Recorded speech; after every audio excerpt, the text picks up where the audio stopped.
And we are on the side. West, your weekly journey into the beautiful, wonderful, hermetically sealed world of video games, where side questing is the only place of news that you need to go to because news doesn't break anywhere else. I am Dali Domofsky. Joining that person below me right there is SideQuest. What's up? What's up? And the person that way is JJ Holder. Hey there, hi there, ho there. Oh, I like that. I thought you were going with the Heidi Holder. That was the Disney Compendium sign on. Love it. That's awesome. And right down there in the corner. No. Oh my God! Wait. Oh, it's my reverse. I'm mirrored. No. Hold on. Put your finger up to that corner because it'll be like it's God and man touching. So it turns into a Nazi symbol. Let's not do it. Yeah. I clearly don't spend much time. Or at least I should know this by now with the amount of remote meetings that I do on a daily basis. But I'm not used to my shit being mirrored. So I'm looking at you, and you're like, to me, you're up over here. Yes. But, yeah. And then, oh my God. That and I'm like 3 beers in. But let's pretend like it was that's what you already started swearing. You're ready to go, man. Oh yeah, I've been ready to go. He wants to go because he wants to talk about the biggest event that happened. Yes, the state of play. Yes. No, I'm just kidding. No, we can start with state of play. Play is good. I kind of skipped it, so tell me what it was. All the games that leaked. As we start, I'll just kind of lead us in. We start with the news now, and then we go into what we've been playing afterwards. Because if I ever need to cut people off, it's usually JJ. Yeah, True. Last week. True. I'm the one that actually had content for the site, and you're just like, hey, fuck that. Like actual new content that you were fucking playing. Okay, let's get into the news. There was a state of play yesterday on Thursday. They being Sony, announced a bunch of stuff. The big one, of course, was Final Fantasy VII Remake Intergrade. I'm going to pass this over to... So why was this the big announcement compared to the other mobile game that they announced? They didn't announce that on the State of Play. That came after the State of Play. So Final Fantasy VII, let's see. Zach, do you want to go over this? Do you want to talk about this one? It's kind of confusing still. It's kind of confusing to talk about because it's like you have this Yuffie DLC which looks really cool. And it's like a continuation it's a continuation because it's after Cloud disappears. So it's kind of like that. Oh, where Cloud? So that's cool. It's kind of like an in between part 1 and part 2. So that's exciting, but I don't know if I can play it on PS4 yet. So I'm kind of just like, we don't. Okay. Yeah. They were not clear about that. It sounds like yes, but not at launch. It comes later is what it sounds like. And so you get. So I thought it was funny because so you have they announced the PS5 version of Final Fantasy, which you get to upgrade for free if you own Final Fantasy 4. Final Fantasy from before. Final Fantasy 7. I was like, wow, Final Fantasy 4 as the cutoff for upgrading Final Fantasy 7 is a really weird requirement. From before, yeah. But hey, Stefan. But you also don't but also you're gonna have to pay for the DLC separately. Unless you buy the $70 PS5 version, it comes with it. If you get the PS4 version of Final Fantasy VII that's on PSN on Plus next week, you don't get the free upgrade when the PS5 version launches because you didn't pay for it, so they're not giving you the upgrade, and they know you didn't pay for it. So, I mean, as complicated as that is, I think that's fair, Makes right? sense. It's a PS Plus game. You don't. It was upgrade. Because Control came out. They gave you the PS4 version of Control, and it came with the PS5 version. But they gave originally. But they gave us before they went back on it. Yeah. But Maneater came out, and it's just the PS5 version. You don't get the PS4 version, so there's no consistency among any of it. So, what's really weird about this is, at least the saves transfer forward. So yeah, the saves transfer. So that's good. No, I think what's what everybody's been saying is you can go ahead and spend your $70 and get the whole version at once, or you can go to like Target and buy Final Fantasy VII for like $25 right now. It's on sale all the time. Yeah, it's like $30 everywhere. Like this as of $30, this podcast. And then that Yuffie, and so the upgrade is free, and then the Yuffie thing can't be $40 because it's not that long of a. Well, it is Square Enix, so we don't know. Yeah, it's gonna be 30 it's like 20 or 30 bucks. Probably. I was gonna say can't be by whose measure. Yeah. Correct. I'm guessing it'd be about $20. But even then, even if it was $30, it's still cheaper than buying the game all over again. Yeah. So there's your answer. That's legit. It looked good. I totally get it now. I do like during the trailer when they're putting everything up and it has the PlayStation 5 has graphics on it or whatever. Oh yeah. With the PlayStation, the new one, you get PS4. I do think the PS4 looks better than the PS5. I like the way the PS4 it looks Explain. I don't like the PS5, like the shadows. I don't like the way it makes it look darker, and I like kind of like the because they added because they added foggy, they added like actual lights to the game now instead of just like faking it. Yeah, so it's this is what I was talking about when. Not that I want to jump ship off of this news already, but what it was, we saw the still images. They released some of the new stills from the Nier remake that's coming out, Nierish. And they did the side-by-side stills, and it's like, okay, so, on old gen, we kind of had to cover up on not being able to make high-resolution textures, and so we just overlaid it with tons and tons of lighting effects in order to kind of masquerade. And it's like, okay, but I actually liked the way that looked because it kind of looked cool. And they were like, okay, cool. Now we've got tons of graphical resources. We're going to up-res these. We're going to fix the lighting. It's like, okay, but now the lighting kind of looks flat and lifeless, and I want the old one back. Mm-hmm. And it sounds like that's the exact same thing, just on... Mm-hmm. Except now it's like way more of a condensed, because we're talking about a game that came out... How long ago did 7 Remake come out? 8 months ago? Yeah, about a year ago. Almost exactly a year. Yeah. Holy shit, that's wild. So it came out a year ago, and now we're talking about an interlude. It came out at around the same time as when the pandemic shit started happening. It was like one of the early pandemic games. Okay. I mean, I've already lost track of time on that, but so it came out like 11 or 12 months ago. Yeah. But like we were really, really close to the change of generations. Yeah. But we should see things that are way closer together in terms of those types of lighting effects and filtering and things like that. Yeah. So it's kind of weird that we're already seeing things that are breaking that far apart that you're like, I like the way the old one looked. It's like it should be way closer. I think it's kind of weird that it's not. I mean, I can't disagree with you. But did you catch I changed my name on the just to make sure people knew. Question from Stefan. He says, "Do you think the bundle will go free on PlayStation Plus on the line? Not the bundle. Hell no. No. They'll probably stick to always releasing whatever the main installment is, and if you want to catch the full thing, they are going to want you to put an investment into it. That's the way that they've typically done the PS Plus in Xbox. Xbox adopted the same type of approach for the Game Pass Ultimate, which is anything that's baseline is probably going to be there. They want you to get invested. The whole thing is foot in the door.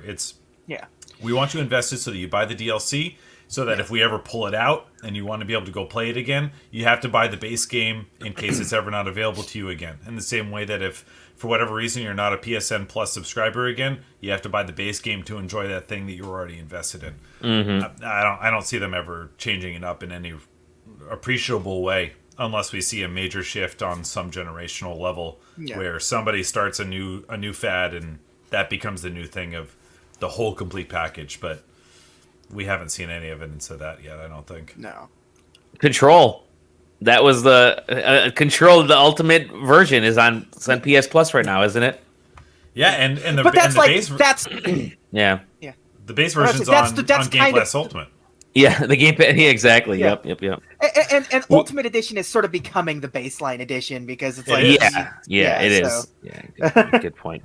I was just to say, just real quick on the Control. Like, I actually feel kind of backwards now because I played through the Control baseline edition because it was on Game Pass Ultimate on PC. Yeah. And now I'm kind of like, I actually really dug it, and I'm like, okay, I want to play the DLC. It's like, do I actually want to buy it? The DLC from the Windows Store though, or do I want to get it somewhere else? Because I could buy Ultimate Edition and get all of it, and how likely is it that I'll find some way of converting a save from like the Microsoft Store over to like Steam Edition or Epic Store or something like that, and we're gonna get a lot of that, especially with Microsoft and how they're investing into the PC scope, like the PC world compared to most other investors. So when they put Control Ultimate Edition on Plus, I had played the base version on the Xbox. So in order to play the DLC, you have to beat Control. Right.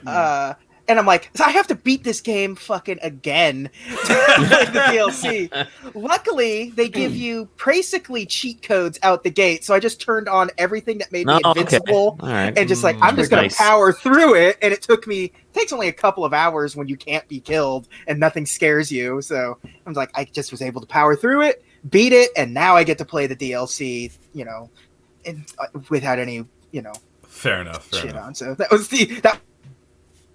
was my only option, and it worked. Yeah, that's a good idea. Anything else out of the state of play? Yeah, they had. There's a bunch. They had the what was it called? Kina. Yeah. Bridge of Spirits finally has a date, so that's August. Let's see what else is on there. If I'm missing something, let me know. The Oddworld game is going to be on Plus. Oh yeah, when it comes out. Yep. That's crazy. It's game for like 6 years. Yes. What's that? Of it. Yeah. It's gonna show up eventually. Let's see. There was also I'm looking at it here. Solar Ash. They had the game Solar Ash. Oh, Deathloop. They actually showed Deathloop in what actually looked like a real game this time instead of. That was not the game I expect Deathloop to really be either. Like it's like fast and neon looking thing. Yeah. I'm digging the aesthetic, and I'll probably pick it up if they don't throw it on Plus. For free when it releases, just as one. It would probably be on Game Pass because it's Bethesda. Well, it'll be on Game Pass after you, because they still have the exclusivity for Deathloop. Yeah. So because this was made before the acquisition was done, and those agreements existed before the acquisition. So I would expect, we got to assume that's the standard 12 months that we were seeing elsewhere. Or at least I would think so. I would think so. I agree. So that was the majority of it. Was there anything else that I'm missing? It was kind of a more pared down Crash 4. I like that. It was coming out. The Saifu that. Saifu. That looks cool. They started off with a hallway fight. Fuck yeah. There's a game that came out recently called Fights in Tight Spaces. That it was kind of like this idea, but now this is sort of an expanded version of that, which looked kind of cool. Yeah, that game is by the Absolver team. Oh, yeah, Returnal. Yeah. So and then then Returnal. Yeah, so but all the games they showed off besides Returnal are going to be on PC. Yeah. And they had that. And they had that that new security breach, that new Freddy's third person. Five Nights at Freddy's. The VR. Yeah. So that whole I guess it's third person, but it looked like it looked like a Switch game. So that whole state of play leaked.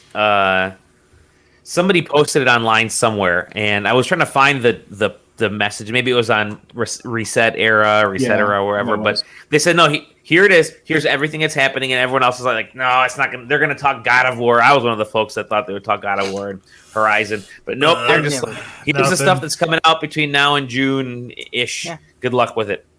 I think it's weird that the biggest announcement this week for Sony was Days Gone coming to PC that they announced in a GQ like thing. Oh, yeah, exactly. I would argue that PSVR for PlayStation 5 is a bigger announcement that happened this week than that. No. Because they also said more first party games are coming, so it's like cool, more first parties coming. Zach, you're wild. There's no way that Days Gone coming to PC is a bigger announcement than PSVR for PlayStation 5. I'm excited. So why? Days Gone's good. Oh man. Maybe it's good, but I don't think it's like, hey guys, did you hear Spyro's coming to PC next? Forget it's it. the same. It's the same as them announcing. Yeah, it's the same as them announcing Crash 5 is coming, or Crash 4 is coming to the PS5. It's the same energy. Yeah. But it's like, but it's cool that they also said that other first parties are going to be coming down the line. That's what's cool. I'm weird. I don't know. Would God of War come out for? I just don't want anybody to care about Sony games only coming to Sony platforms anymore. Like it just like move past it.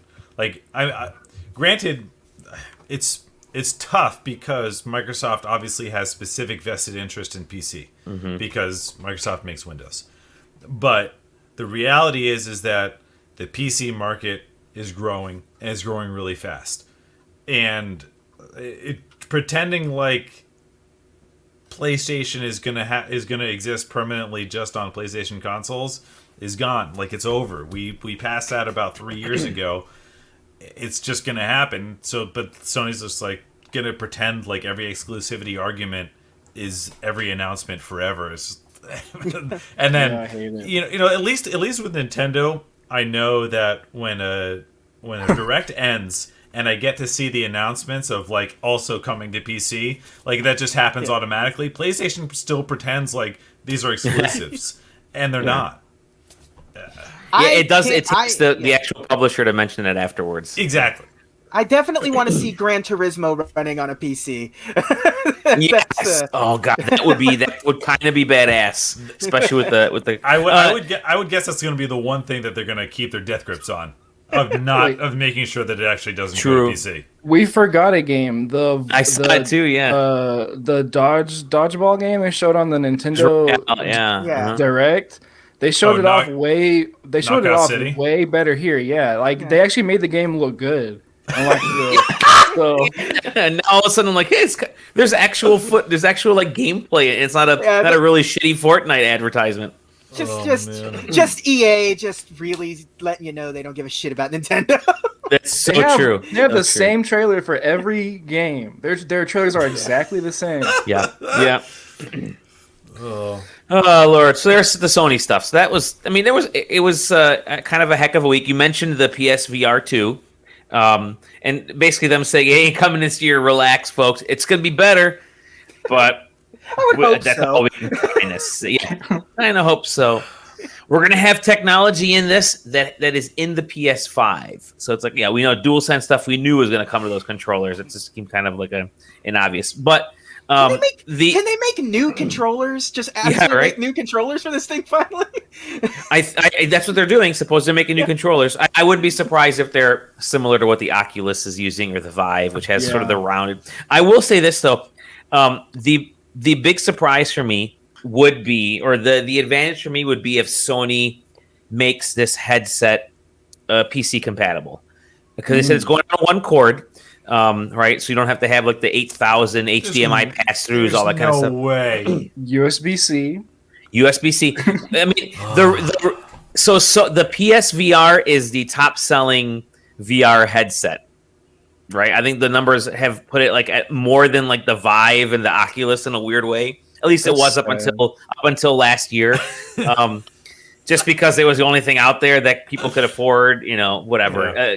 That could afford as a complete package with their PlayStation. Up until the Quest 2 just came out, a portable VR was just like, I don't have the PC to run this, but it's an experience I would like to have. It's not the PSVR, especially on a base PlayStation 4, was not the greatest experience. Like, it's okay for Job Simulator. That's what we used it for.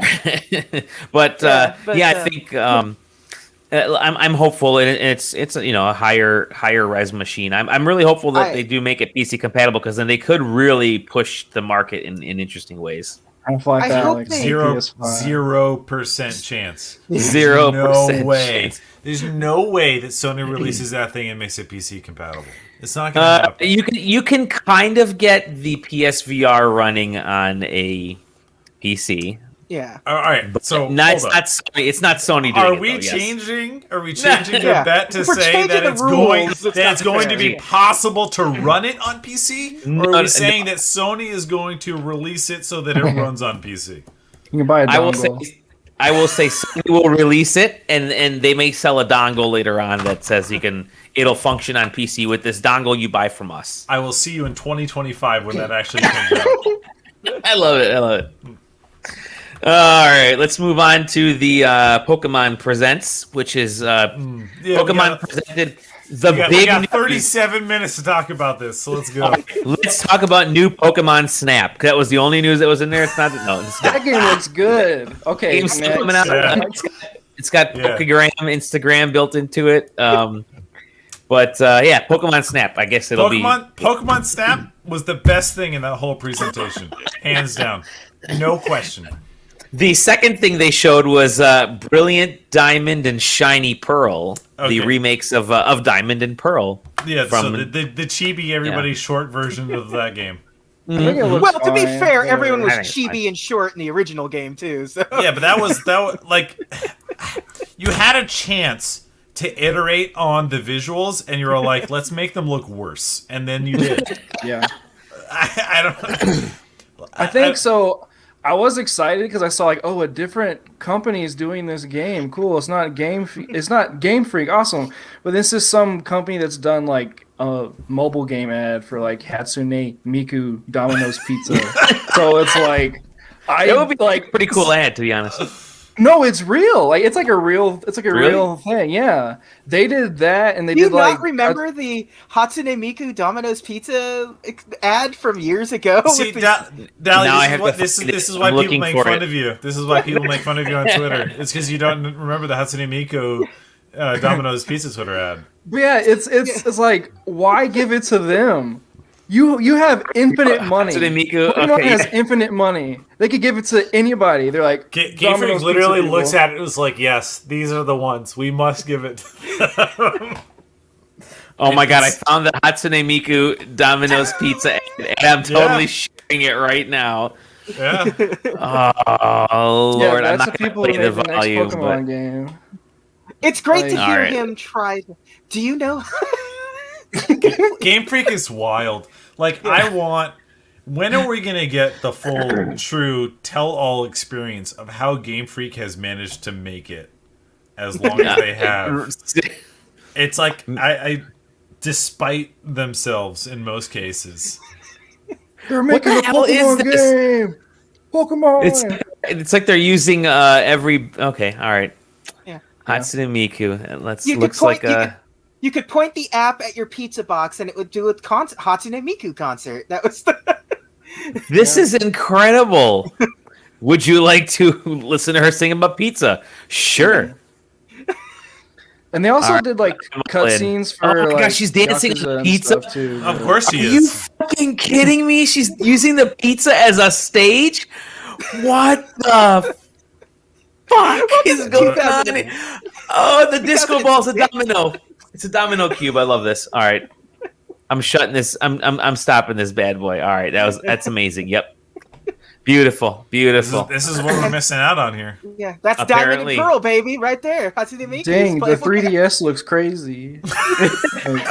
Oh my god, that is basically what the 3DS did. Remember the 3DS is now officially a retro console.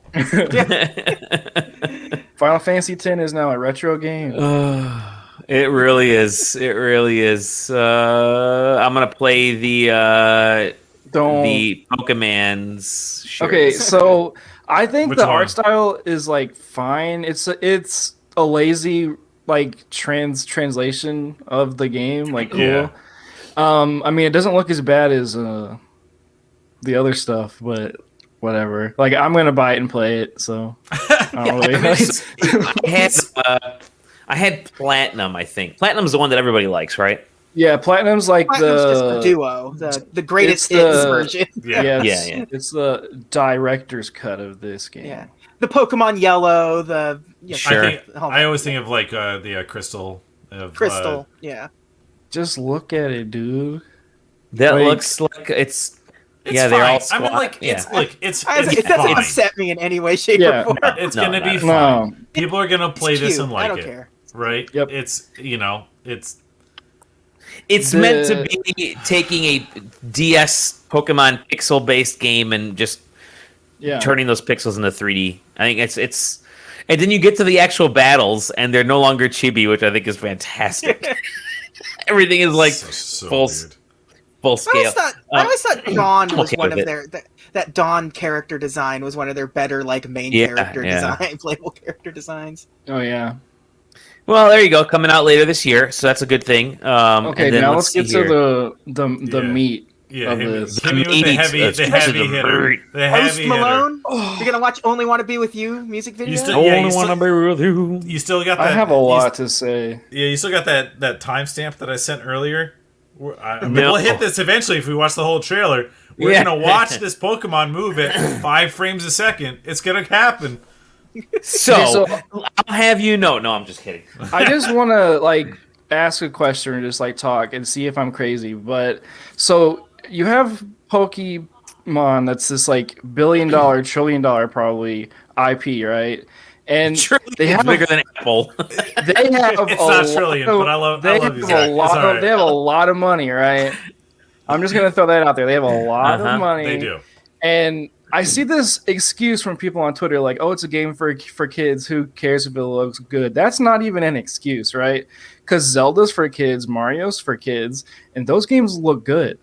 And if a Mario game came out and it looked anywhere close to this, people would be mad. Like, people would be riding in the streets like, there it is! We just saw it. Hold on. It's, in the back. Yeah. Watch this. Here you go. Look at that! What is that? Are you kidding me? How many frames? Almost 2D. Here's the thing. This is going to get fixed at some point. Like, I don't think they're going to be able to fix a lot of what is happening in this trailer.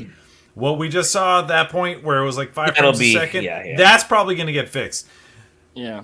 But why is it here? Why is it in your announcement trailer? There's no way that you couldn't buffer out that 3 seconds and put something else there. Or just cut it out! It's like some weird design choice. That the only thing I can think of is an actual design choice. Then we're all doomed. All of us. I kind of wish this game had that, like, an art style, at least. Yeah. Like, it starts off with that. It starts off with that brush effect, and I'm like, if they made this look like Okami, like, that'd be fucking cool. I mean, the style at this point is 3D Pokemon to me. I mean, this is what 3D Pokemon looks like. Like, when I think of 3D Pokemon, this is generally what I think of. Like, I saw this take on Twitter that's like... How bad would the game be if it looked like this? Make the whole game look like that. Also, the Legends branding really makes me feel like it's supposed to be a Musou game. Oh, yeah. Sorry, you were going to say that would be better than this! So, there was this take I saw on Twitter that was like, they're clearly aping the Zelda art styles for these games, like I forgot the name, the Pearl game that they just showed off looks like A Link to the Past. Not A Link to the Past. Link Between Worlds. Yes, it looks like A Link Between Worlds, but done bad. And this looks like Breath of the Wild done bad. They took the good filter. They took the good filter off of Breath of the Wild and removed all of the pen strokes and everything. It seems to me. I mean, listen. Obviously, Game Freak and Pokemon Company talk to and work closely with Nintendo, right? Yeah. Kind of owned by Nintendo in a way, some might say. I mean, obviously, we've never seen a Pokemon game elsewhere, right? Yeah. No.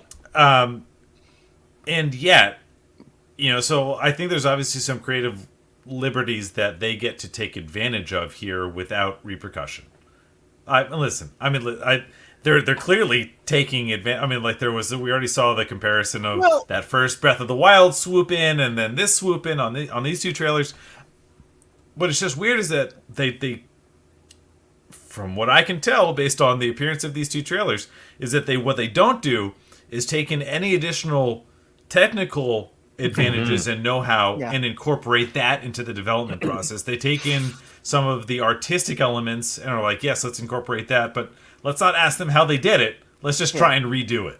From what I have heard, Game Freak doesn't really do much with Nintendo directly when it comes to this stuff. I've heard some stuff. Oh no, it's quite apparent.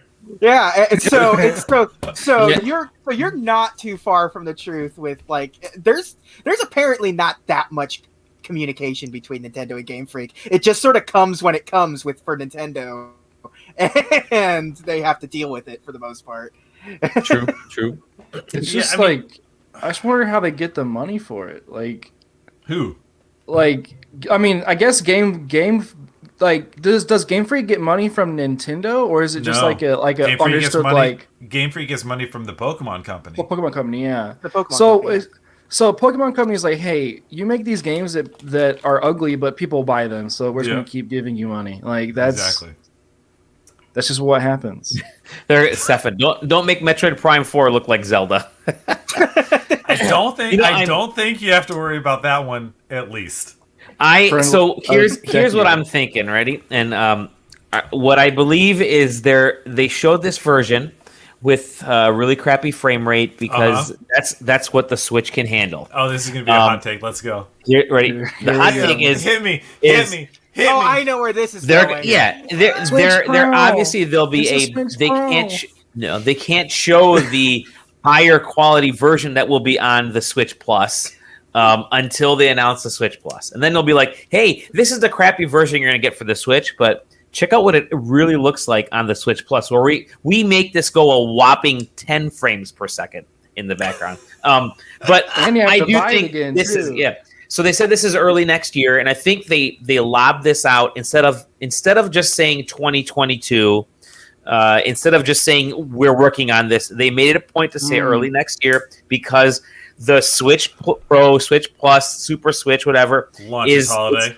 It's launching next year because I think this game, and I think Breath of the Wild 2 are going to be the launch games for the next. I don't know. Switch, which I think to me is a great.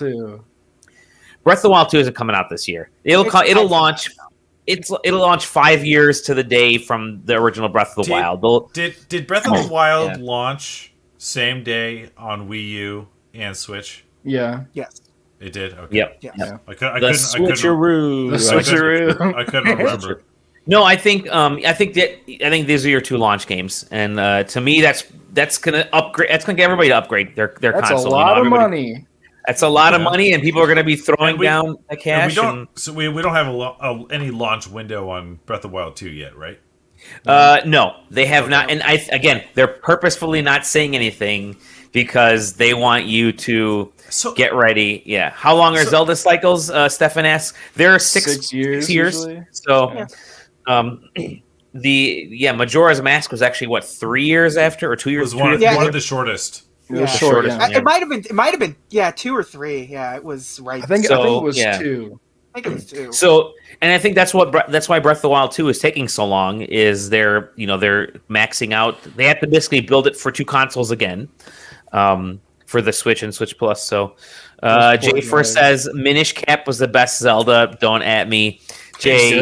Minish Cap is top 5, easy. Jordan is telling Capcom made some really good Zelda games. Yeah. See, people can want Twilight Princess HD, Wind Waker HD, all they want, but give me the Capcom 3, and I'll be happy, man. The Oracle games, Minish Cap, bring those games to me. I think this year is Nintendo doing remakes and reissues because it's the year Luigi all over again. Baby. Which year is not them doing remakes, Sally? Which year? I know. I'm telling you, this year especially because they know there's not enough consoles out there. The PlayStation, they're not going to have They're not gonna have Gran Turismo. They're not gonna have. There's no Grand Theft Auto 6. There's no God of War. You're gonna have Horizon, and that's gonna be your big fall game for Sony. You're gonna have Call of Duty and that kind of stuff. But then the Xbox has Halo, so Nintendo doesn't necessarily want to compete directly with those. Like here's all the old. Here's your mistake, Dolly. Your mistake is thinking that Nintendo looks at any of the other console manufacturers and plan their releases around them, because they don't. They don't. They sit in their own world and they plan their releases against their own releases. But I guess at that, then what is their big fall re-release then in your? In me, I think you're gonna have a 2D Metroid, and you're gonna have the Zelda Twin Pack. It's coming out. That's their big Christmas push. And this Pokemon game, I firmly believe that's what you're getting this year for Nintendo. It is kind of wild that they have not done any re-release of 2D Zeldas. I think with how valuable those are. Did I say 2D Zelda? I meant 2D Metroid. Did I say 2D Zelda? No, you said Metroid, but we're okay. I'm saying that it's crazy that they didn't do a 2D Zelda remake or re-release of any kind. Just because I mean we are on 25 years of Zelda in 2021 now, like right? you know that Link's Awakening remake was a huge hit. Yeah, it was. Yeah, it sure was. We had Wind Waker HD come out on Wii U. Haven't had any announcement of that coming to Switch. That would sell very well, sadly, again. With Twilight Princess, yeah. Twilight Princess was already announced. Twilight you know what? Princess Here, I'm going to make the bold prediction right now. Your big fall Nintendo game, the new game after all the other crap that I said, Mario Kart 9. And that's all you need. It's not. It would already be announced if it was coming out this year. No, not the way Nintendo works. That's not the way Nintendo works. Yeah, because look, the new Pokemon game, the remakes. It's like what was it? Summer? Did they say? I forget what they said for the something like that. Yeah, they do they do like 3 or they either do this is coming out in years or this is coming out in 3 months. That is the only 2 modes Nintendo has. There's this theory I have that Nintendo has games being made and then they wait for like a game to not be selling as hot and then they just ship out something else. Because it's like Mario Kart 8 was the best-selling Switch game for the longest time, and then Animal Crossing came along, and now they're like, okay, MK9, go. That's not that's not theory. Yeah. That is pretty much kind of the truth, because I know a guy told me that Animal Crossing has been done for a while. I'll just say this. It was time for the push. Yeah. I'll say this about my theory. All right, for the folks that are listening they're watching us on Twitch, listening, the 3 people that listen to the actual podcast after downloads, and the folks that are here, my tweet about the game being an excellent launch title for the Switch Plus was liked by someone who was very high up in Nintendo PR, and so that's the cue right there that it's going to be. But yeah, time to go look at the likes. Time to go look at the likes. Yeah, no, they unliked it. They unliked it after I caught them, because I'm like, they're like, oh crap. Don't worry. Luckily, Dally, I've been tracking all likes of all of your. Thank tweets. you. Do it. I have it. But spreadsheet. Yeah, excellent. I think it's on archive.org. Yeah. Don't look at any of my tweets from 2011, 2014. I was bad. No, but So. You're getting remakes this year, and to Jordan, to Jafer, Animal Crossing feels like it came out 3 years ago. It really does. I wonder why. It's been done for so long. But you look at next year for Nintendo. I mean, Splatoon 3. Splatoon's massive in Japan. It is. Yeah. Yes. They're huge. It's popular in the U.S. It's not like Fortnite or anything level, but it consistently sells well. God forbid that they try and put any type of money or support into it to make it any bigger. Right. Windows 98 server. If you're looking at 2022, it does feel like everything's getting pushed back to 2022 again because of people are still playing catch up with COVID and across the industry. You have Nintendo with probably Breath of the Wild 2, Splatoon 3, this big giant open world, and then another Mario thing. There will be ARMS 2. Is all I need, and then you're all set. That's a good year. There will be another like Nintendo. Yeah, there will be another Nintendo like toy product, like how Yeah, Mario that'll Kart be this Live year. Yeah, or yeah. Labo or something. There'll be another weird Nintendo toy that comes out. Oh, you know what would be awesome this year? Ready? This is your Game Boy Classic comes out this year. Game Boy Classic comes out with this year, loaded with a bunch of games, including Pokemon Red and Green, Red and Blue. And ready for it? You can hook it up to your Switch to transfer the Pokemon from that original game into Diamond and Pearl, and then people are going to be like all over it. So, I want to die.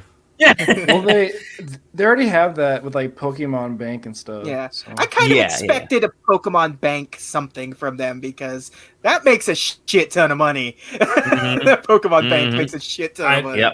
I'm so glad. I think the last one that I bought X or Y. I don't remember which one. And I think that was the last one that I fully bought. Oh, did you? Okay. I haven't missed a Corn and Pokemon game ever. Nice. So. I'll tell you what, JJ. It doesn't feel like I have either. Because I mean, it's true. I think the only time I have ever like played one and was like, I love that idea with e-reader game cards. Yes.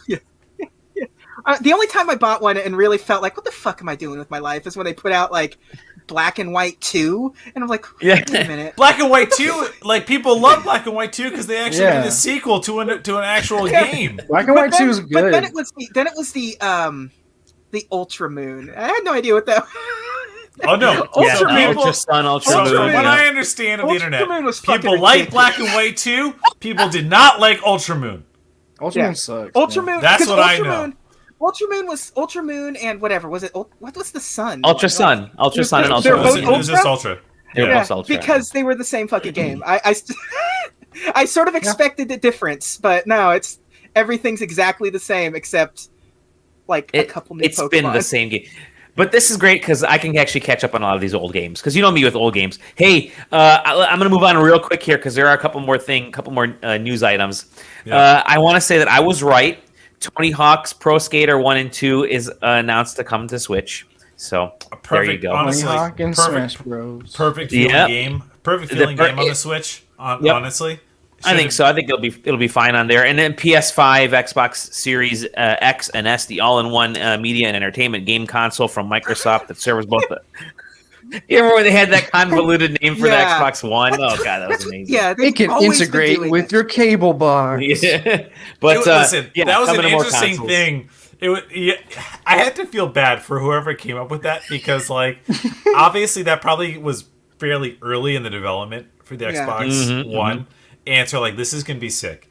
And then, like, gonna be sick. Let's call it this. As the development went on, it was like, holy fuck, nobody's using this shit anymore. And then, like, the console's released and everybody's just streaming everything on multiple platforms. It's like, no, this is useless. I mean, for a company you have to remember that kind of the 360 was the catalyst for the streaming thing because that is where Netflix streaming started. And excuse me, sir, I was streaming 480p on the Wii with my disc. Thank you very much. They mailed you? Yeah. Dude, do you guys remember that Sony ad they did that's like how to trade games with PS4? Yeah, they just handed it. And they completely decimated Xbox with like a 30-second ad. That ad actually was sick. It just wasn't enough. It's insane. It's insane to go back and look at that early Xbox One stuff and all the messaging around it and to reread that stuff and be like, oh man, that's right. This was a fucking mess, wasn't it? Mm-hmm. Yeah, I mean, listen, PS4 gobbled it up because of how botched fucked up everything was. I mean, Xbox One just launched really, really poorly. Yeah. And it at just $600. Hey guys, you ready for this next bit of news? Yeah. Uh-oh. I'm gonna play. No. Oh no. Oh man. Hell yeah. Put me in the suit. Put me in the suit, boss. Anthem has officially been canceled. Oh my god. Twice. Twice. Yeah. The only game that's been canceled twice. It was so nice. But yeah, Anthem's been canceled. It is done. EA and BioWare came out with the news and said, we done. God, games as a service. Who could have known? Yeah, Who could have seen this coming? Yep, and so there you go. Anthem is no more. They should just release release the Kraken, release the server cut where people can just run their own servers and do whatever they want. But more games should do that. Yeah, agree. Open it up. Yeah. So there we go. Because now Anthem is a game that is lost to time. Period. Yes, it's such a fucking bummer. Like, there's something interesting to be saved here, but like for historical purposes. But no, it's gone now. Never well, see this again. that's what's so sad about games like Anthem, right? Is that it has existed in this space for this long because there was something compelling about it, because there was something that this meant that some amount of people truly loved about it. And it's like, okay, well, we didn't capitalize on any of those things anybody cared about, so it's just that too bad. See ya. And it's just like it's gonna be like, okay, well, we'll take those to the grave. Thanks for playing. Nobody else can use any of those things. Time to make Dragon Age 4 games as a service. That's fun. Oh my god, that's EA. And the best part that Jason, this is Jason Schreier with the article, it said, hey, with Anthem being shut down, EA said, hey, BioWare, we're gonna let you do Dragon Age 4 as a single player game. It was supposed to be it was supposed to be a fucking live service game. Yeah. Oh my lord, that's For Honor. Isn't that just what For Honor is, anyways? Like I said in the Discord, it never crossed my mind that Dragon Age would be a games as a service game. Yeah. But in hindsight, I guess I should have suspected that. Yeah. Honestly, JJ, it's your fault for not expecting it. Yeah. And he's so upset he left. All right, that's it for the news. That's it for the news. We've wasted enough time being angry. Pokemon Arceus looks wonderful. Let's move on to what we're playing. You can't just drop that shit just because I walked away for a minute, Dolly. I won't tolerate it. We've either driven Taylor to drinking, or he's just firing in all cylinders right now. Oh yeah, no, it's both. Yeah, let's say I gotta say, I posted this earlier. I miss PAX East. Because, God, PAX in general was such an awesome event. We would have been at PAX last year, I think, was happening at this time, kicking off the pandemic. But anyways, let's get into what we've been playing. And we've all been playing games. So who wants to go? You know what? Let's have the guest chug. You got it. You did it. First try. Fourth drink, doesn't matter. Let's see. I'll start with what was most recent. I booted up the demo for Outriders. We went through a little bit of a trial and tribulation. So Outriders, published by Square Enix, developed by the people that I can't remember the name of right now. People make games. Fly. People can fly. So, developers of Bulletstorm, right? Correct me if I'm wrong. Bulletstorm, yeah. So, demo is, I guess, short version is pretty good. In terms of demos that you see out in the real world today, kind of the unicorn. It's the full prologue, the full first story mission, 4 side quests. The character can level up. You can choose classes. You can choose skills. And everything that you do can carry over to the real game if you purchase it and sync up the saves. So there's nothing lost by it. It's a looter and shooter. It's a loot 'em shooter. Loot 'em, shoot 'em. And like Diablo elements, it's got kind of like the Destiny feel to it. So you're in an. It's not quite as MMO-y as Destiny. But, it's an interesting take on it. I don't know if I'm fully compelled to purchase, but so few games now are like, here's a demo where you do a lot of shit. Also, it's not early access. This is a demo that we're just going to leave out there forever. And it almost feels like I went back in time to just go and play the demo at all. It's kind of interesting. You don't lose anything by going out and trying it. So The one thing I did test was the crossplay. Oh wow, she just got stabbed right there, right in the trailer. So they support full crossplay from the get-go, even in the demo. So you can generate codes, give the code out across platform, PC, console, etc., and it's just drop in and drop out. And that's pretty badass. And that part was really cool. Tested it out. We had 3 people just drop in and out with the code, and it works cross console, cross PC, and it just kind of flows really nicely. So that was the most impressive thing to me. It was a little linear, but it was also a demo, so take it for what you will. Play the demo. Download now. Right now. But other than that, I don't know if you guys want to talk about or have any other questions about the game at all. But other than that, I've literally just been Final Fantasy 14 for pretty much the rest of my life. Wait! I want to say something real quick. Here, this is the launch trailer for the demo. Okay, fine, whatever. Yeah. But have you seen that? Did they just fucking do what every movie trailer does now, which is start off with like a 2-second teaser for the rest of the trailer, and then go into the trailer? There it is. Yeah. Oh yeah, they did. And now the real trailer. All of those scenes occur in the trailer itself. Yeah, actually. So it's like a hyper version of the trailer. Yeah. Zach, you're playing this too, right? Yeah. So I'm gonna add some things to it. I think this game will have legs if they play it smart. If they pay attention and listen to the community on like Anthem. I was gonna say this Destiny. Anthem. Unlike Destiny, who took forever to even listen. If they have it made. If they're paying attention to the market and to the people, they can have something. The game's solid. It's kind of generic in some places, but whatever. There's four classes, and each class has 3 different skill trees, and they're massive trees. They're big, yeah. So there's a lot of customization. Stabbed right there, kind of badass. And there's a lot of like customization that you can do with that, and party playing. There's a tank that can like make people stagger. Then there's like another class, like when someone's staggered activates this skill. So there's like some fun like play that you and your friends can do if you like want to like min max and stuff. So yeah, it definitely has legs and room to become something fun. So yeah, that's cool. I'm excited to see where it goes. But yeah, and the story's interesting. I want to say it's like amazing or anything, but it's an interesting concept. So yeah, that's it.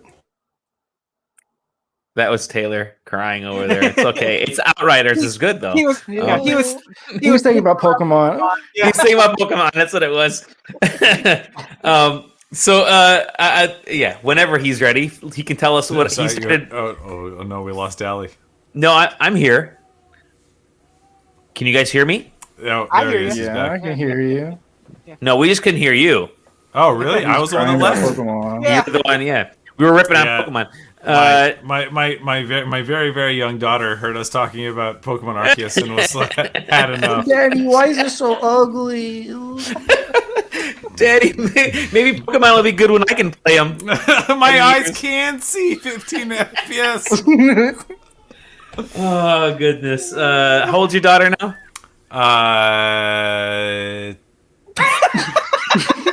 16 days. Oh my God! I didn't say congratulations before. Holy crap! That's because you didn't know. Oh well, congratulations! I haven't. This is like probably the widest announcement of all 7 people currently watching. Wait, did you say the widest or the whitest? No, the widest, the most people. So all 7 people that are maybe actually. The only people that are watching is Stefan. I think that's the last person. Excellent. Congrats. Thank you, darling. So Final Fantasy 14, you said you were playing, right? Yeah, Final Fantasy 14. That's a game. That is a hell of a game. I went back into when WoW Shadowlands came out at the end of last year. I went back into that. A bunch of my friends were doing it. Was playing that. I'm not doing raiding. I have a 16-day-old baby. That's the main reason why it's like, okay, I'm not going to spend that much time doing it. So I did everything I want to do in WoW, and I was like, you know what? people won't shut the fuck up about Final Fantasy 14. So why don't I give that a shot too? It's the same kind of thing, except now it's all story. So I started playing that. Suffice to say, it's taken me about 20 days, and I finally finished A Realm Reborn, which is, as if you ever want to know the story of what Final Fantasy 14 went through, it had 2 years where it went through the first iteration of the game and failed, and then they rebooted it into A Realm Reborn, and that was the first story that came out. So I just finished that up, and took quite a bit of time. In the community, it's regarded as the weakest story of all of the expansions that have come out. So I'm excited to get into the next bit.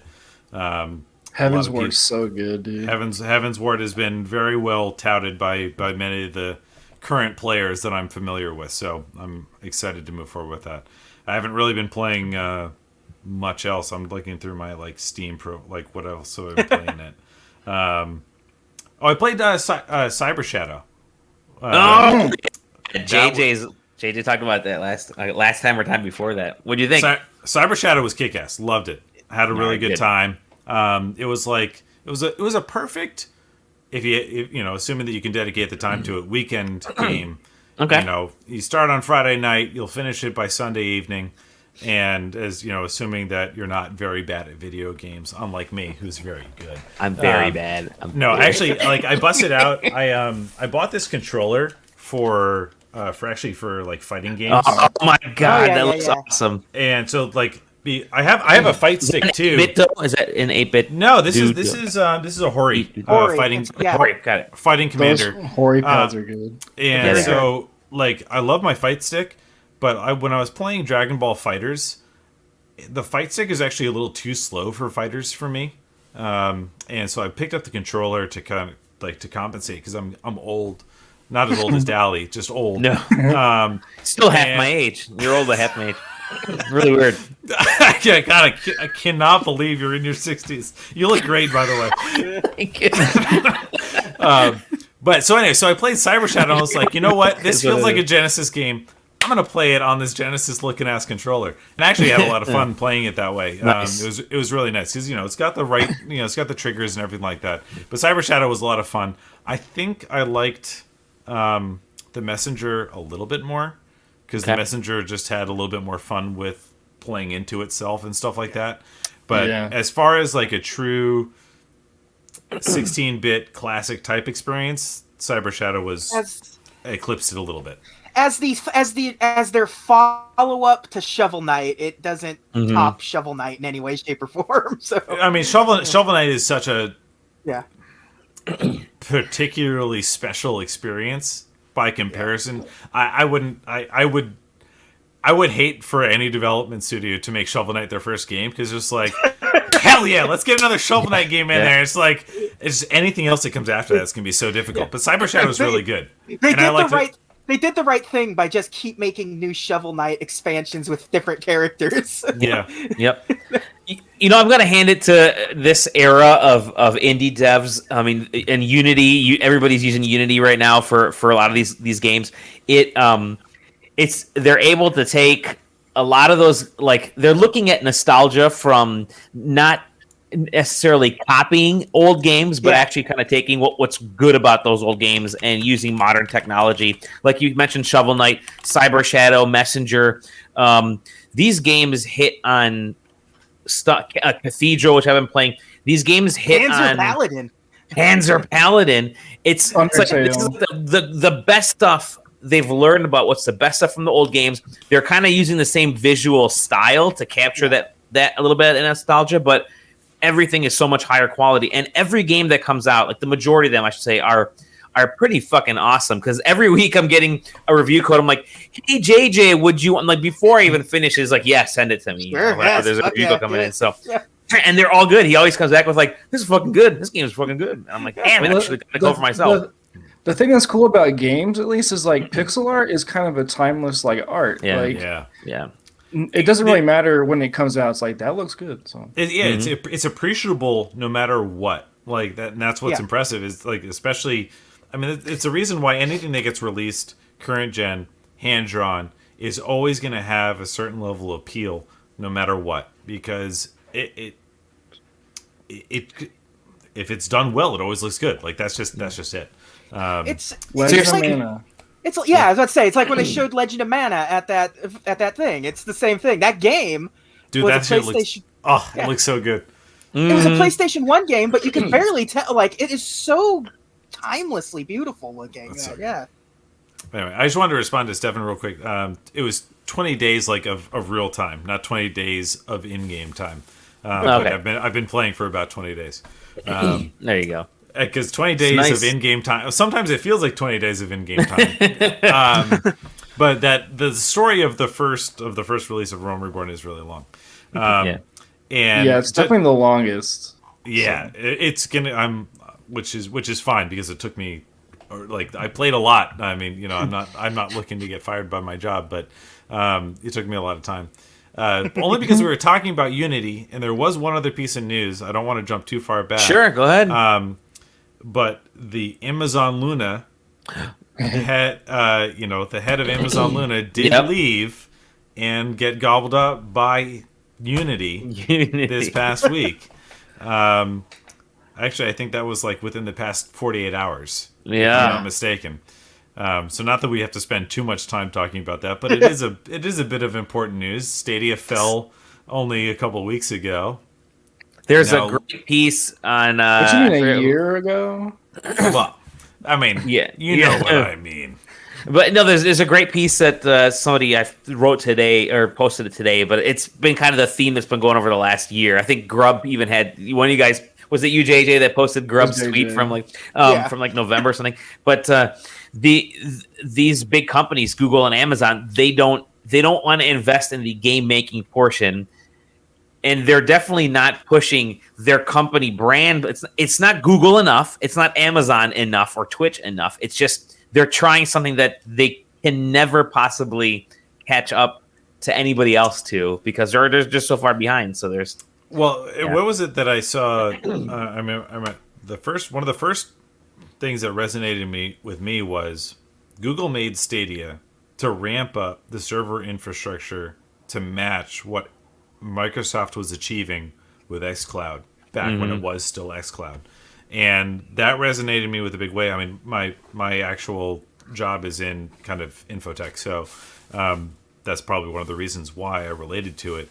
But it also just makes sense. Like Google, I mean, the way that they presented it, 18 months ago does not make sense if that was what their goal was, because they went really ham-fisted into it. I mean, that could have just been the VP of Stadia that they got and was like, listen, if you're going to take me on, I have to present it this way. It's the only way that makes sense. And they were just like, I don't care. And then you got a bunch of other VPs that are like, look at all this server ramp up that we got. Who knows? But that's certainly what makes sense. Yeah. I don't know. Part of me is like, I look at what happened at Stadia, and you look at what happens with somebody going from Luna to Unity, and you're almost like, wait, is Luna actually good? Because that person went to a company that does game stuff. So is this a good sign? Because, does Unity want what this dude learned at Amazon during doing Luna stuff? I don't know. In the grand scheme of things, I would feel more positive about Luna looking at that bit of news than looking at what the news was of Google shutting down the Stadia game studio. I was when I played Luna a while back when I had I think everyone gets like a free week or whatever, but it felt a little more cohesive because you do have that instant Twitch integration, and you have all your Twitch games are already loaded up, and a lot of that stuff that you own if you have Twitch Prime. I think they had a better understanding of it. It's not. Both these companies have very easy ways into this. It's like instead of Luna like its own separate gaming thing, it should have just said, "Hey, if you're watching this on Twitch, just hit the little button down there, and you can just play a Twitch game on Twitch." That's it. That's all it had to be. Same with YouTube gaming. It's like, hey, you know what? If you're watching this game on YouTube, hit that button, and you're playing it on your PC. That's all it had to be, and they wanted to make something more of it. Whatever. I'll shut up. Google knew that nobody was interested in their stuff when they send out emails like a week and a half before your expiration date for their Game Pass thing. Yeah. It's like, hey, just a reminder, this is ending soon. You're going to be renewed soon, so you might want to, take care of that. Yeah, this is your last chance to cancel. Just FYI. It blows my mind that the Stadia presser they had like the game, like the power glove and the ET game. I remember looking at everybody tweeting that. It's like, oh, you mean all the shit that fucking died? Yeah, it's like, what's the yeah. Yep. And then there's this line I vividly remember from that presser. It's like we at Google know the difference between NPCs and RPGs. I think is the line, and it's like I think about that line a lot. And it's name name pressers that live rent free in your head. They were so, and it's funny because they were so arrogant in that presser too. Oh man. Well, it's just I think it was actually I saw a thing from it was a different article I saw. It was like, oh my god, the dude who was on Stadia was like, he was at Sony when they launched PS3, and he was at Xbox when they launched Xbox One. You're like, yes, this is who I want to launch my new thing. It's like, okay, PS3. One of the most overinflated cost consoles at launch that almost crippled the entire brand, and Xbox One that was just the most confused launch of the Xbox line that almost ruined the Xbox brand. Yes, perfect. Get him in here right now. He was also the guy that helped launch Quibi, and then he also Phil Harrison, Jeff Grubb said Agent 47 lookalike. Oh my god! Anything else you've been playing? No, I've talked for far long enough. Yes, you have. Hey, Zach, what have you been playing, dude? Okay, so I've been playing this game called Cruelty Squad. You should look up a trailer. Oh, Cruelty Squad. Yeah, you should look up a trailer because it's gonna be hard to explain. It's a game that's ugly, but it's ugly because it has to be ugly. Is it now? It has to be ugly. Sure, it does. I can ask this question: is it Pokemon Legends ugly, or is it Pokemon Legends beautiful? Tell me the it's Pokemon Legends if they had any artistic merit. Oh shit!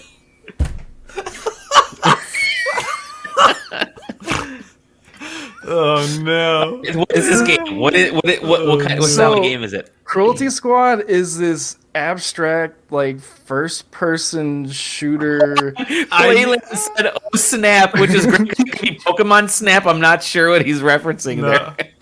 But I mean, just look up a trailer. There might even not be a trailer. Zach, sometimes I just want to spend a moment inside your brain to figure out what the fuck is going on. Wow. Well, I'm looking at this game and I'm like, yeah, dude, it's crazy. It's like, what the hell is this?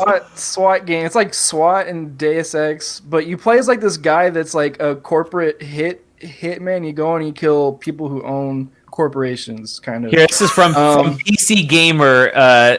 They said Cruelty Squad, a depressing Rainbow Six fever dream. Dude, and okay, so you do hits on CEOs and stuff, and you get a bunch of money, but then you buy organs, and these organs you implant in yourself, and you get powers, right? Look, you buy these organs, gunk boosters, it's like you can fly, but then hell yeah! Look at that pixelization, baby. The polygons are great. You get access to the stock market. That's actually your inventory, and the price. What are you talking about? And move, so it's like I want to sell my organs to get a different power, but the price tanked on the stock of my organs, so I gotta it's crazy. This game is made by an insane person. It's awesome. It sounds like it. What? Look at it. How is that your life meter? Did you just throw that? Oh my god! It's like a ball of mucus up at the top there. I'm kind of making fun of it, but there's no way that I'm not gonna play this and absolutely have a great time.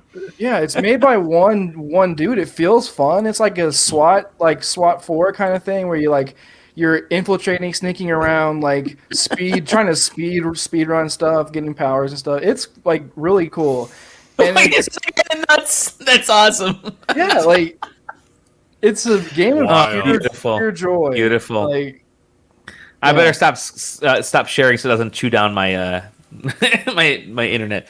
All right, you have these, like there's this one thing where you have these intestines. You can buy intestines off the black market and you can use them to like rope down from the top of the ceiling and stuff. Yeah, but it's so fun to like open up your inventory and see like, oh, my organs are worth less because the corporation I just killed owns these organs. Like, it's so cool. It's really cool. It's an early access game. Check it out. Like, yeah. Hold on.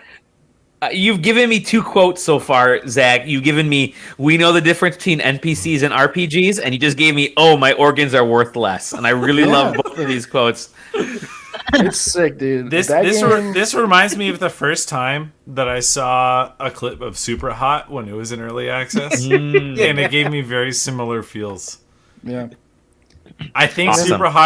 Super Hot will continue to be more prolific compared to this game, though. Yeah. So David Oshry over the weekend he tweeted about the game. The guy who runs New Blood. Oh yeah, Dave's awesome. So he tweeted about it, and the guy who made the 2 Dusk guys started tweeting about it. And I was like, oh shit, I like these guys, so I'm gonna play this game. And it's sick. So hell yeah! All right, I'm gonna add that to my list real quick. Be right back. So there's that. And then I've been playing WoW for whatever reason. Like, I don't know why I went back, but I did. The Blizzard just drug in. It's like, no, that reminds me. I've got to check my mission. Like, so I operate on WoW to do one thing and one thing only. I log in, I do the mission table, and then I do the auction house. I'll tell you what, I'm gonna get Diablo 2 remastered for free because I'm gonna trade in those WoW tokens. I'm gonna get Blizzard dollars. Just Blizz bucks. Definitely way to do it. Yeah, I just been leveling a bunch of characters while I work. That's awesome. I will say the leveling experience that they released in the pre-patch leading up to Shadowlands, it's actually very good. Yeah. And it's probably more fun than the end game of the new patch itself. Straight up. Yeah, it's fun to be like, okay, I'm kind of sick of this place. I'm gonna go to a different place. I'm just go level up there. But Draenor is still like the best place to level, so it's whatever. Like, it's still got faster. It's not faster. It's faster. Okay, it might be faster. It's not the best place to level. I hate it. I don't want to be there, but it's faster, so I'm just doing it. Okay, besides WoW, I've been playing Fortnite I play Fortnite every day, so that's not even a lie. So I hop in every night and play maybe like 5 or 6 games, maybe 7, maybe 8. Maybe 40. But the new Chun-Li skin came out and I had to go buy that, so. All right. The man's addicted, just admit it, Zach. Hey man. What anything else? I'm trying to think. Let me look at. Oh, today I downloaded Dungeons and Dragons Online because they're doing a 15-year anniversary, and I want to check that out. See what that's all. See how that's going. I've been playing Star Wars: The Old Republic as well. I'm just in an MMO like sweater. Dude, I hop into the Old Republic like every 3 years and just like, yeah, you know what? I'm gonna be a Jedi again and level up. You know what's funny is that in their press release for shutting down Anthem, they said, we're gonna be rededicating everybody over to Dragon Age 4 and the next Mass Effect and the Old Republic, and I thought, wait, shit, that game's still on, isn't it? Old Republic is still happening. I think I forgot about that. I think in the grand scheme of things, it's actually probably in the top 10 of MMOs that are out there right now. Yeah. Interesting. You don't hear anything about it online anymore. It's surprisingly really well written, which is fun. It's fun to have like a good Star Wars story. It's fun to be able to play as a Sith and like be able to see like that side of things and not have to be like, oh, it's all about the Jedi. Ooh. Like So that's fun. It's fun being like an assassin, like a James Bond Sith assassin. So I've just been doing that on the side. Okay. And I've been playing Overwatch as well sometimes. Shame. I don't know why. I just got an itch. Like, let's play some. I thought the games that I played were bad, like regularly, but this week is like you're like I Candy Crush. I threw some cash. No, just don't worry, Dolly. it's- You still have to true. you still have to tell us what you played before the end. So don't worry, we'll get to Don't you. worry. We'll get to you. So Overwatch, I think the game's in a pretty good spot now. It's in a lot better than it was before. They added, I don't know how long ago, they added like a queuing system for roles. So like if you want to play, like, so you have to queue for like a tank or a DPS or a healer. So now, because before it used to be like people would just not want to play a tank, but now it's like you queue into a role, so you have to play that like role. Taylor, And Taylor's just like opening a bag. I'm hungry.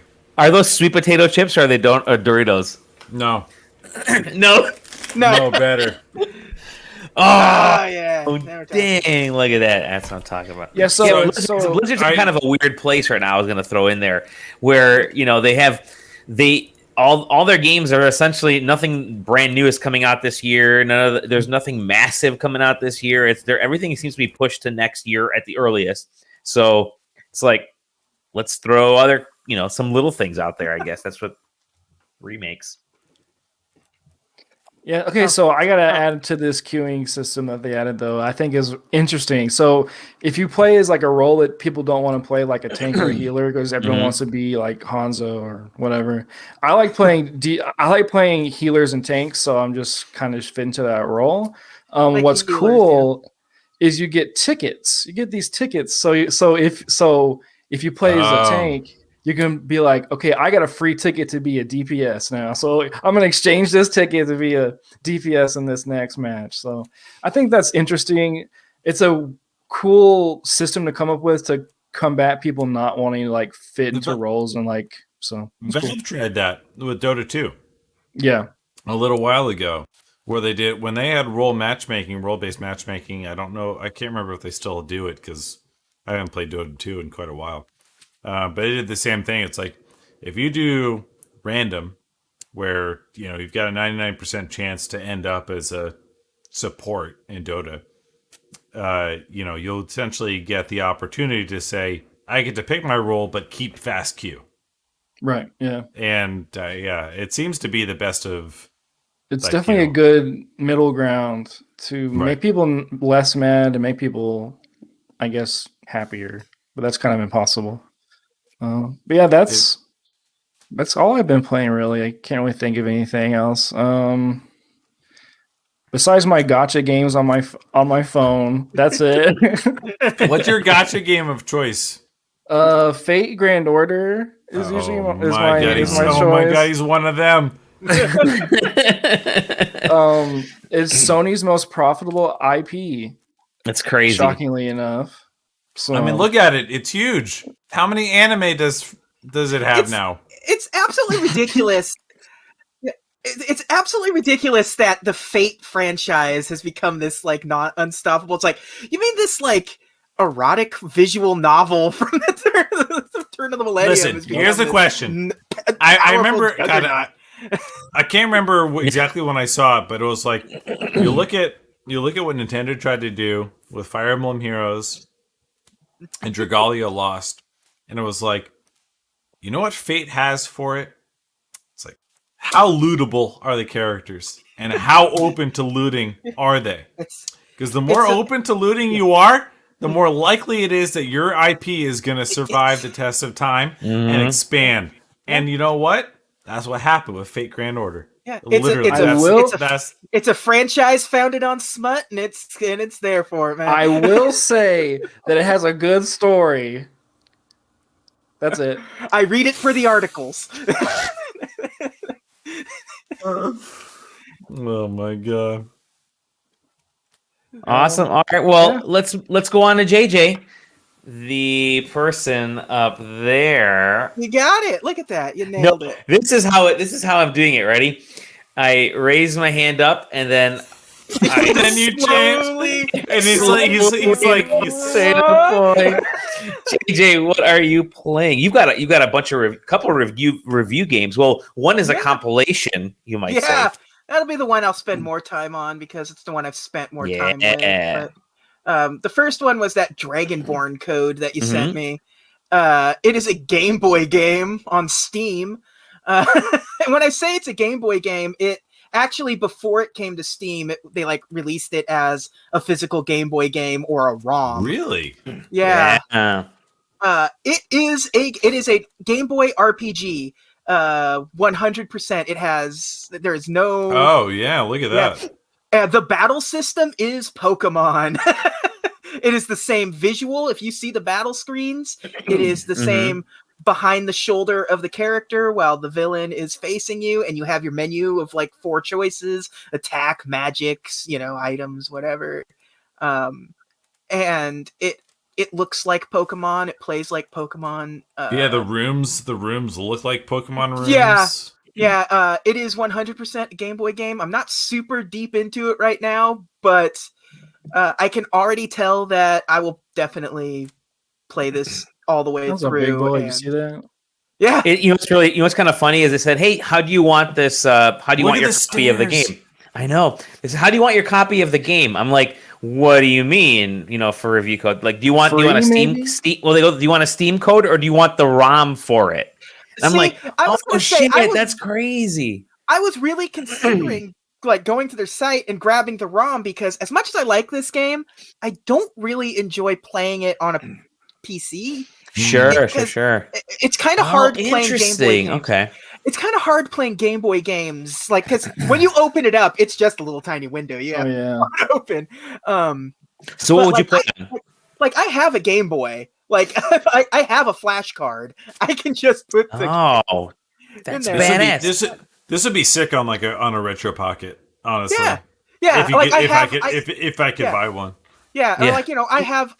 I've just finished building a RetroPie like handheld Game Boy thing. So like I could load it on that and play it that way too. And I think that would be the ideal way because like sitting there playing this little 2D Game Boy game with my, $180 Xbox Elite 2 controller on my PC and like doesn't feel that's like this is too much. I just need it to be on my like Game Boy Pocket or Color or whatever. Like but it's really good so far. It's definitely a Game Boy game, but I'll have more to talk about it later. Isn't it crazy how this looks better than the new Pokemon game?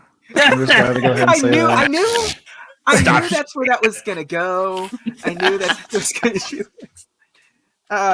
The other thing I've been playing though is the Blizzard Arcade Collection. Oh, okay.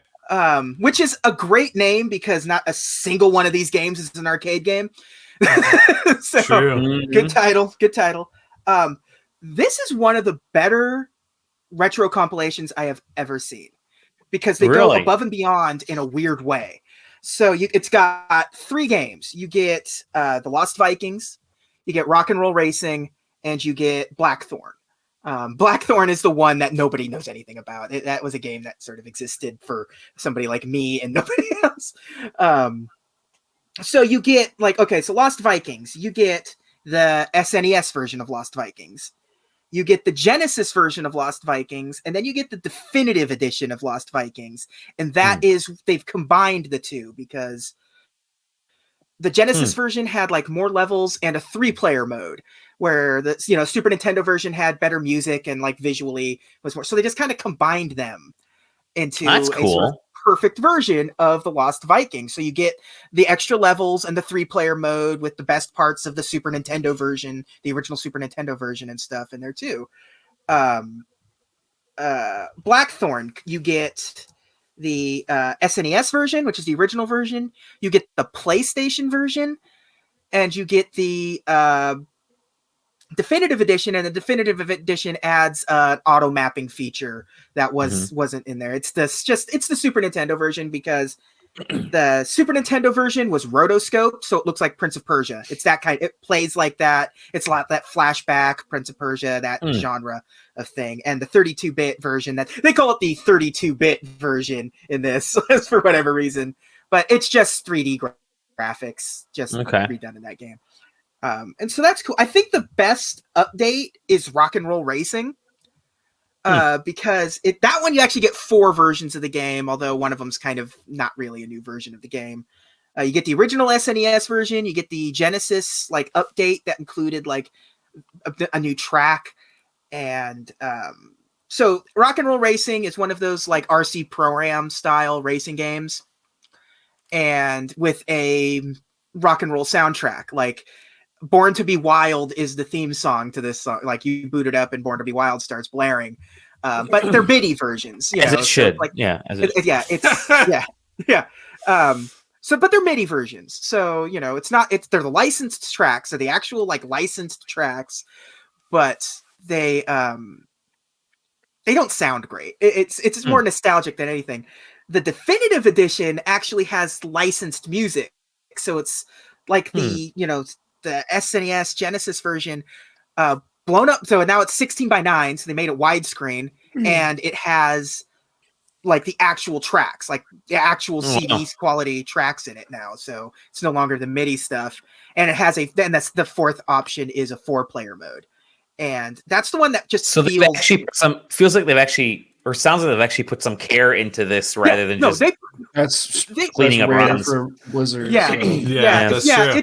Somebody must have snuck this one by the EA VPs, or the Activision VPs.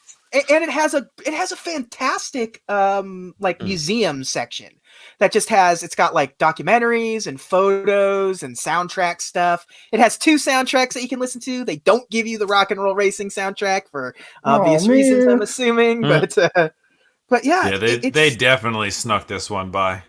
Yeah, it's one of the most comprehensive compilation packages I've ever seen, because people put work into it. They didn't just plop ROMs down on here, because like there are 3 new versions of each one of these games on here. So that's cool.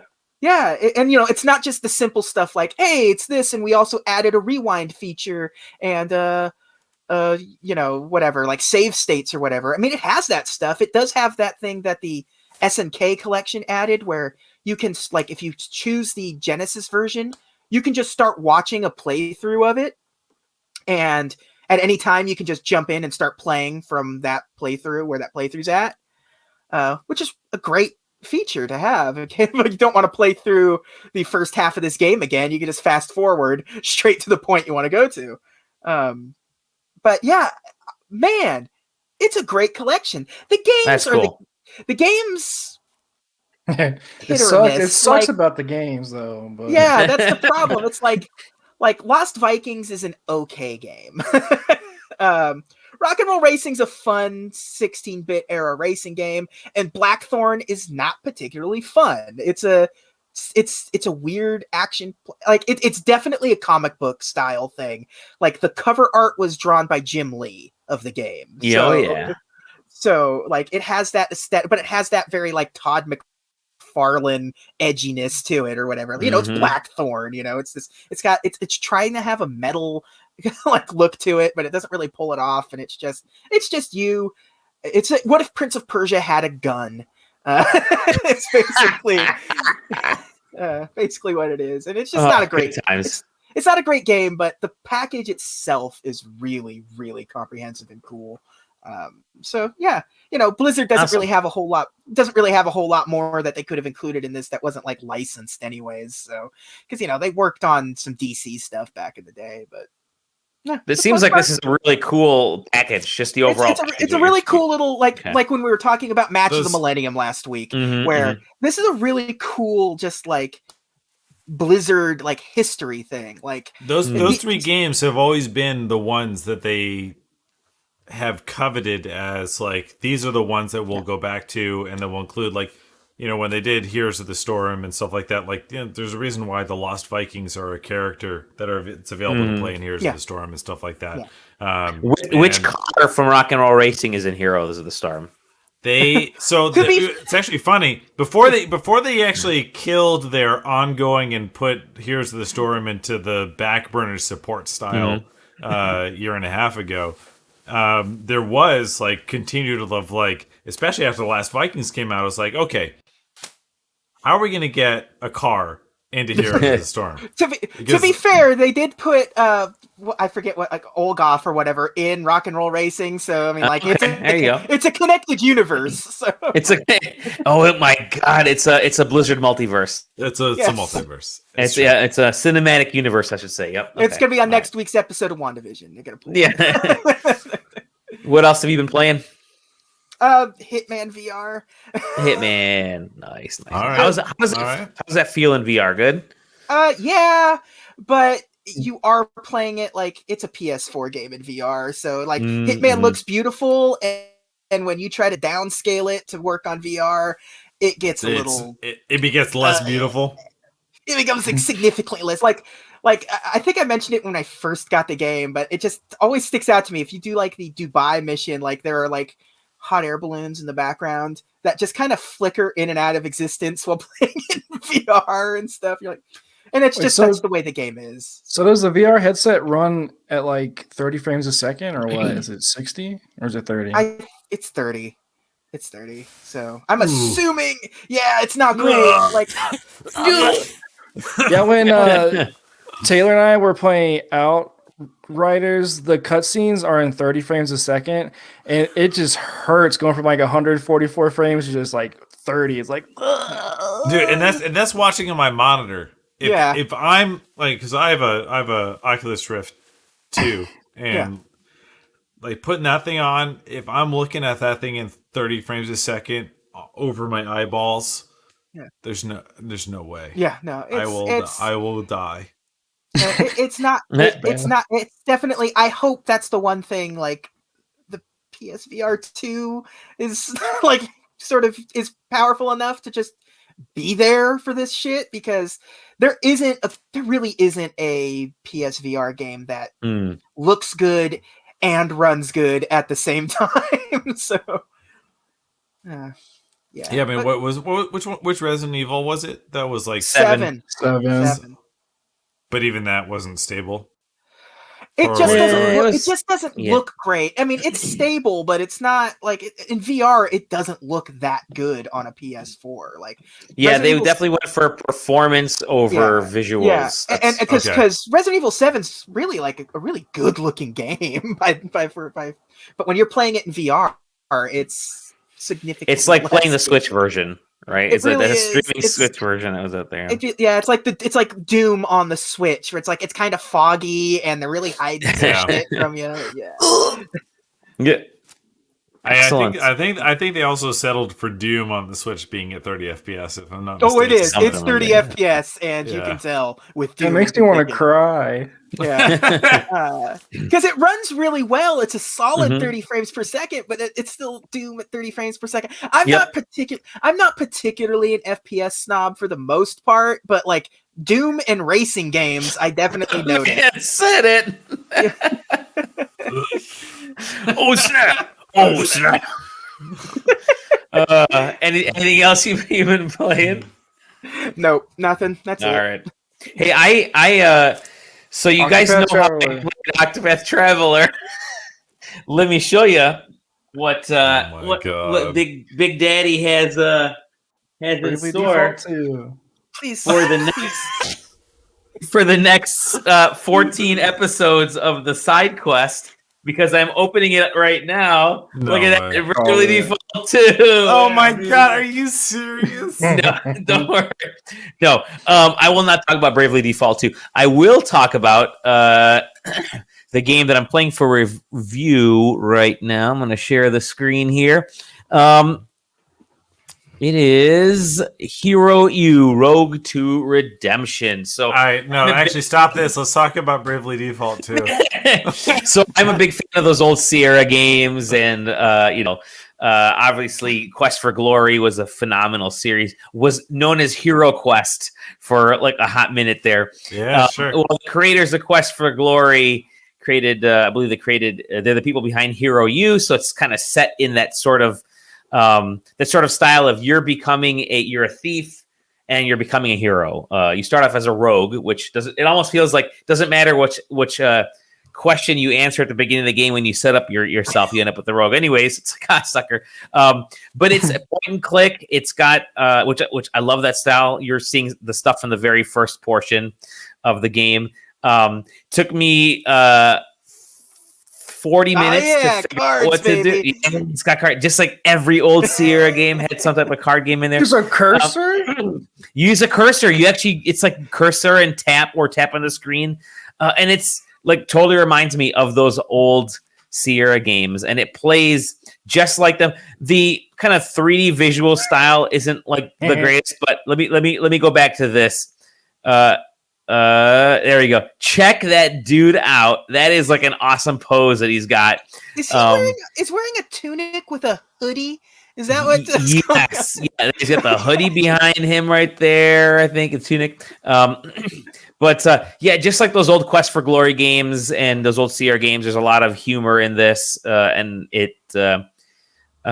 If you like adventure games like I did, then this is perfect. This is like 1980s, late 80s, early 90s Sierra.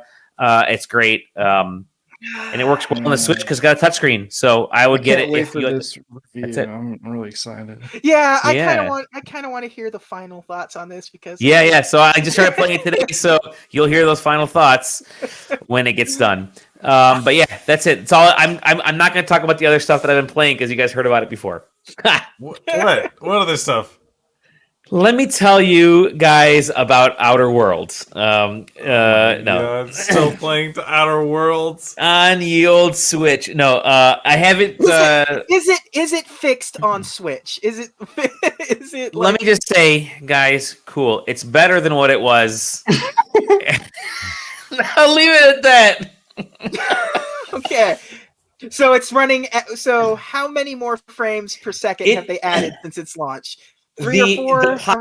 The pop-in is so bad in Outer Worlds that you can be. It's at about 10 meters in front of you, where all of a sudden a tree will show up out of nowhere. And you're like, oh shit! I thought it was like a mutant, but no, it's a tree. It's in my way.